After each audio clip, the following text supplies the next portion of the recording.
হঠাৎ করেই রাজধানী ঢাকা সহ সারা দেশে আওয়ামী লীগের নেতাকর্মীরা সক্রিয় হয়েছে। কিভাবে তারা সক্রিয় হচ্ছে, কে মদত দিচ্ছে, এসব নিয়ে রীতিমতো তোলপাড় হচ্ছে সরকারের নানা। মিল্টন নাকি আছে একটা, কি নাম এটা, জ্যাকব মিল্টন, সে গালিগালাজ করছে, সুরের বাচ্চা বলছে। এটা কোন এথিক্সে বলবেন জার্নালিজমের? মির্জা ফখরুল সৃজনশীলতার রাজনীতি করে, তার ভাই ফয়সাল আমিনকে দিয়ে ডিসি কে পোস্টিং করায়, আওয়ামী লীগের নেতা কর্মীদের বর্ডার পার করায়, 10 কোটি 20 কোটি 50 কোটি 100 কোটি টাকার বিনিময়ে আওয়ামী লীগের লোকজনদের দুর্নীতির টাকা তার বাড়িতে হেফাজত করে। মির্জা আব্বাস বলেছে আমরা এই অন্তর্বর্তীকালীন সরকারের কোন সংস্কার, কোন রিফর্ম। বেগম খালেদা জিয়াকে নিয়ে বিএনপি ভুল রাজনীতি করছে এবং অসুস্থ খালেদা জিয়াকে নিয়ে এক ধরনের নোংরা রাজনীতি করছে। বিএনপি একটা ব্যর্থ চেষ্টা করছে, যেটা করা উচিত সেটা করতে পারছে না, আর উল্টো লাইনে খালেদা জিয়াকে নিয়ে নোংরা রাজনীতি করছে। আপনারা জানেন যে খালেদা জিয়া অত্যন্ত অসুস্থ। আমি বেশ কিছুদিন আগে একটা কন্টেন্ট বানাইছিলাম, 3-4-5 আগে, যে বাংলাদেশে নির্বাচন 4 বছরের আগে হবে না। ইউনূস স্যার বাংলাদেশে 3-4 বছর থাকবে, সংস্কার যেগুলো করার কথা সেগুলো করে দেশকে ঠিক করে তারপরে যাবেন। আমার এই মতের সাথে আমরা যদি বিভিন্ন রকম কন্টেন্ট দেখি যেখানে। আসসালামু আলাইকুম রহমতুল্লাহ। দর্শক দূর দূরান্ত, দেশ ও দেশের বাইরে যে যেখান থেকে এই মুহূর্তে আমাদের এই ভিডিওটি দেখছেন তাদেরকে শুধুমাত্র অনুরোধ করব ভিডিওটি শুরু থেকে শেষ পর্যন্ত দেখবেন। দর্শক, আরেকটি গুরুত্বপূর্ণ ভিডিও নিয়ে আমি আবারও চলে এসেছি আপনাদের মাঝে। আপনারা ইতিমধ্যে ভিডিওর শিরোনাম দেখে বুঝতে পারছেন এই ভিডিওটি কতটা গুরুত্বপূর্ণ হতে যাচ্ছে। দর্শক, আপনারা দেখলেন যে ডক্টর ইউনূস আস্তে আস্তে ধাপে ধাপে বাংলাদেশে কতটা জনপ্রিয়তা অর্জন করে নিতে যাচ্ছে, এবং এর পিছনে আছে বাংলাদেশের রাষ্ট্রবিজ্ঞানী, সামাজিক যোগাযোগে অ্যাক্টিভিস্ট পিনাকি ভট্টাচার্য। এবং এর সাথে আপনারা আরও দেখলেন যে বিএনপি নাকি খালেদা জিয়াকে, অসুস্থ খালেদা জিয়াকে নিয়ে একটি নোংরা রাজনৈতিক খেলা খেলতে যাচ্ছে। এবং কি সেটা রাজনৈতিক নোংরা খেলা, এটা আমরা দেখব এবং বিস্তারিত জানবো ইনশাল্লাহ।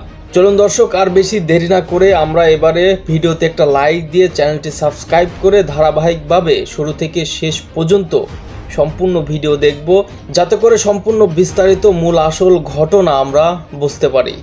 মিল্টন নাকি আছে একটা, কি নাম এটা, জ্যাকব মিল্টন, সে গালিগালাজ করছে, সুরের বাচ্চা বলছে। এটা কোন এথিক্সে বলবেন জার্নালিজমের? মির্জা ফখরুল সৃজনশীলতার রাজনীতি করে, তার ভাই ফয়সাল আমিনকে দিয়ে ডিসি কে পোস্টিং করায়, আওয়ামী লীগের নেতা কর্মীদের বর্ডার পার করায়, 10 কোটি 20 কোটি 50 কোটি 100 কোটি টাকার বিনিময়ে আওয়ামী লীগের লোকজনদের দুর্নীতির টাকা তার বাড়িতে হেফাজত করে। মির্জা আব্বাস বলেছে আমরা এই অন্তর্বর্তীকালীন সরকারের কোন সংস্কার, কোন রিফর্ম আমরা মেনে নেব না। আমরা ক্ষমতায় যাওয়ার সাথে সাথে সমগ্র রিফর্ম আমরা ক্যান্সেল করে দেব।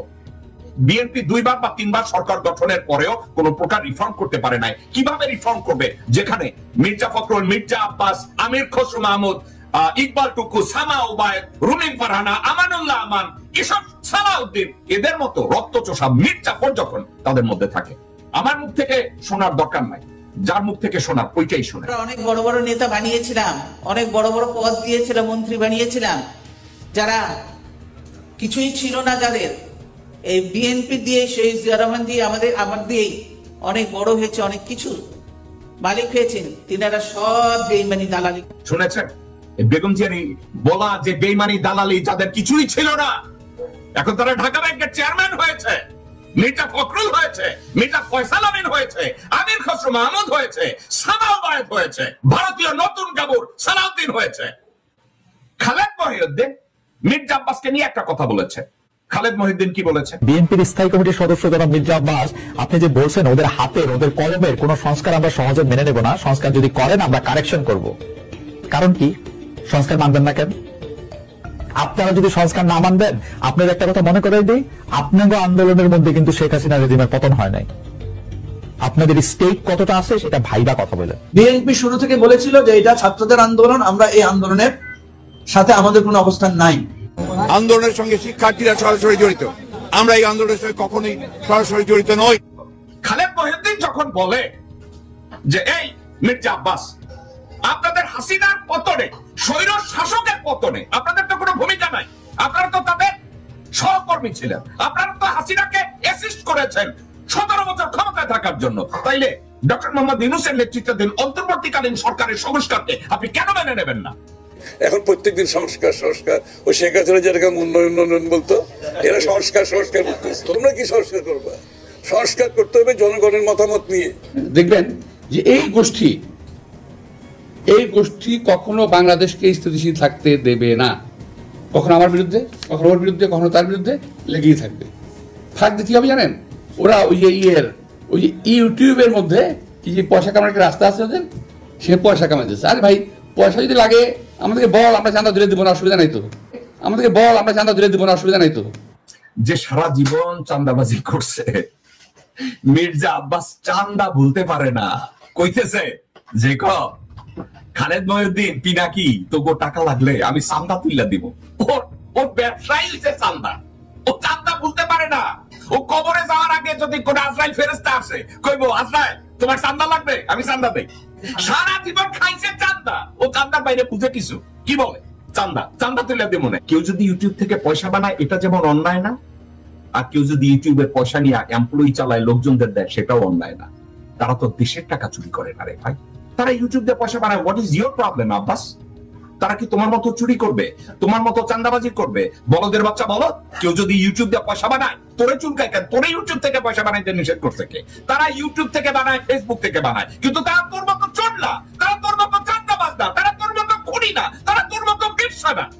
বেগম খালেদা জিয়াকে নিয়ে বিএনপি ভুল রাজনীতি করছে এবং অসুস্থ খালেদা জিয়াকে নিয়ে এক ধরনের নোংরা রাজনীতি করছে। দর্শক, বিএনপি একটা ব্যর্থ চেষ্টা করছে, যেটা করা উচিত সেটা করতে পারছে না, আর উল্টো লাইনে খালেদা জিয়াকে নিয়ে নোংরা রাজনীতি করছে। আপনারা জানেন যে খালেদা জিয়া অত্যন্ত অসুস্থ। আপনাদের অবগতির জন্য জানাচ্ছি, খালেদা জিয়া লন্ডনে গিয়েছিলেন। তার যে মূল রোগ লিভার সিরোসিস, এই লিভার রিপ্লেস করা যায় কিনা, ট্রান্সপ্লান্ট করা যায় কিনা, মূলত এই জন্য, এবং সেটা সম্ভব ছিল, উন্নত দেশে এটা সম্ভব। এবং এটা সবাই ডাক্তাররা বলেছেন যে তার লিভার কিওর সম্ভব নয়, ট্রান্সপ্লান্ট হলে তিনি সুস্থভাবে দীর্ঘদিন আল্লাহ হায়াত দিলে বাঁচতে পারবেন। কিন্তু তার শারীরিক অসুস্থতা এমন একটা পর্যায়ে এসেছে যে ট্রান্সপ্লান্ট করতে গেলে তিনি আর জীবিত থাকবেন না, মানে অপারেশনসের ধাক্কা সামলানোর মতো ফিজিক্যাল কন্ডিশন তার নেই। এখন তিনি লন্ডন যেতে পেরেছেন। এটা যদি আজ থেকে 3-4 বছর আগে যেতে পারতেন তাহলে সম্ভব ছিল, তার লিভার রিপ্লেসমেন্ট সম্ভব ছিল এবং তিনি সুস্থ হয়ে আমাদের মাঝে রাজনীতিবিদ হয়ে ফিরতে পারতেন। কিন্তু টু লেট, আর সম্ভব নয়। এমনকি তিনি লন্ডন শহর থেকে ঢাকা আসবেন, এত দীর্ঘক্ষণ সফর করার মতো ফিজিক্যাল কন্ডিশন তার আছে কিনা এটা নিয়েও সন্দেহ আছে। কিন্তু তারপরেও বেগম খালেদা জিয়াকে দেশে আনতে যাচ্ছে বিএনপি। মিড এপ্রিলের মাঝামাঝি সময় বেগম খালেদা জিয়া দেশে আসতে যাচ্ছেন। অথচ বেগম খালেদা জিয়ার শারীরিক কন্ডিশন, তাতে রাজনীতিতে সামান্য কন্ট্রিবিউট করার মতো কোনো সক্ষমতা তার নেই। তিনি কোনো মতামত দিতে পারেন না বা তার কাছ থেকে মতামত নেওয়া হয় না। জাস্ট প্রতীকী অর্থে সর্বোচ্চ খালেদা জিয়ার কন্ট্রিবিউশন এতটুকু সম্ভব, একটা লিখিত বক্তব্য তাকে ধরেই দেওয়া হোক, তিনি সেটা দেখে দেখে পড়তে পারেন, যেরকম 5 আগস্টের পরে 2 বার এরকম করেছেন। এছাড়া নিজে একটা বক্তব্য লিখে বা তার সাথে একটু অ্যাড করে বলবেন, এরকম শারীরিক সক্ষমতা বেগম খালেদা জিয়ার নেই। আমি বেশ কিছুদিন আগে একটা কন্টেন্ট বানাইছিলাম, 3-4-5 আগে, যে বাংলাদেশে নির্বাচন 4 বছরের আগে হবে না। ইউনূস স্যার বাংলাদেশে 3-4 বছর থাকবে, সংস্কার যেগুলো করার কথা সেগুলো করে দেশকে ঠিক করে তারপরে যাবেন। আমি যেটা বলেছিলাম যে ইউনূস স্যার বাংলাদেশে অনেক দিন থাকবেন, সংস্কার করে তারপর যাবেন, সেটা হচ্ছে না। কিভাবে হচ্ছে না? সকালে উঠে একটা কন্টেন্ট দেখলাম যেখানে লেখা আছে এনসিপি হেরে গেল, বিএনপি জিতে গেল। তার মানে কন্টেন্টটার মূল প্রতিপাদ্য বিষয় হলো জনাব মাহফুজ আলম এবং ইউনূস স্যারের press secretary mister Shafiq sir, ওনারা নাকি বলেছেন ডিসেম্বর না জুনের মধ্যে নির্বাচন হবে। আমি বিশ্বাস করি না, আমি এখনও বিশ্বাস করি না। কারণ আমি বিভিন্ন কন্টেন্টে গিয়ে দেখি ম্যাক্সিমাম মানুষই চান বাংলাদেশে ইউনূস স্যার আরও কিছুদিন থাকুক। তার কারণ দেশের যে সার্বিক পরিস্থিতি তাতে উনি ছাড়া, উনার মতো আয়রন ম্যান ব্যতীত আর কেউ পারবে না এই দেশটাকে এই মুহূর্তে শাসন করতে বা আমাদেরকে শান্তিতে রাখতে। দর্শক, আপনাদেরকে অসংখ্য ধন্যবাদ এতক্ষণ পর্যন্ত ভালোবেসে আমাদের সাথে থাকার জন্য। আপনারা দেখছিলেন এই মুহূর্তে আমাদের হাতে থাকা আজকের দিনের সবচাইতে আলোচিত, সমালোচিত এবং সর্বশেষ আপডেট সংবাদগুলো। দর্শক, আপনারা জানেন যে আমরা প্রতিনিয়ত বাংলাদেশ সময়ের সাথে আপডেট থেকে বাংলাদেশের আনাচে কানাচে, শহর বন্দরের রাজনৈতিক প্রাঙ্গণে কোথায় কি ঘটনা ঘটছে, বাংলাদেশের বিভিন্ন প্রেক্ষাপট থেকে ভাইরাল এবং আলোচিত সংবাদগুলি আমরা আপনাদের কাছে তুলে ধরে থাকি, যাতে করে আপনারা খুব কম সময়ে বাংলাদেশের রাজনৈতিক প্রাঙ্গণের আলোচিত সংবাদগুলি আপনারা জানতে পারেন, আপনাদের কোনো খোঁজাখুঁজির ঝামেলা না করতে হয়। সেই সাথে প্রতিনিয়ত আমাদের এই চ্যানেলের সাথে আপডেট থেকে বাংলাদেশের ভাইরাল সংবাদগুলি আপনারা জানতে পারেন। তো দর্শক, পরিশেষে ভিডিওটি সম্পর্কে কেমন লাগলো অবশ্যই কমেন্ট করে জানাবেন। ভালো লাগলে লাইক, কমেন্ট, সাবস্ক্রাইব করতে ভুলবেন না।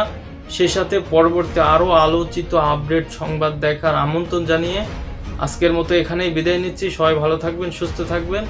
আল্লাহ হাফেজ।